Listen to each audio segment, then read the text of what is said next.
Guys सभी दोस्तों को नमस्कार, राम राम। कैसे हो? Horse of Kutch Gujarat channel पे आपका हार्दिक स्वागत है और वीडियो के साथ। तो पहले दोस्तों फील्ड की बात करें तो रापर खोखरा बहुत ही अच्छी फील्ड है, 2 किलोमीटर की फील्ड है।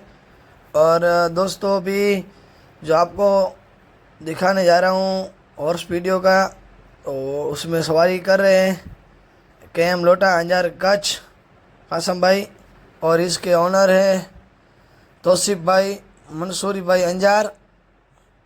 और उसका नाम है बाज। 20 मंथ का बच्चा है, अभी आदात बच्चा है, बहुत ही पावरफुल बच्चा है, प्योर सिंधी नस्ल का। और चाल भी इसकी खूबसूरत चाल है, बहुत बहुत ही अच्छा चलता है दोस्तों।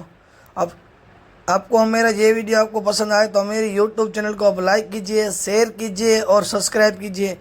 ऐसे ही अच्छे अच्छे वीडियो देखने के लिए मेरी यूट्यूब चैनल पे बने रहना दोस्तों। धन्यवाद।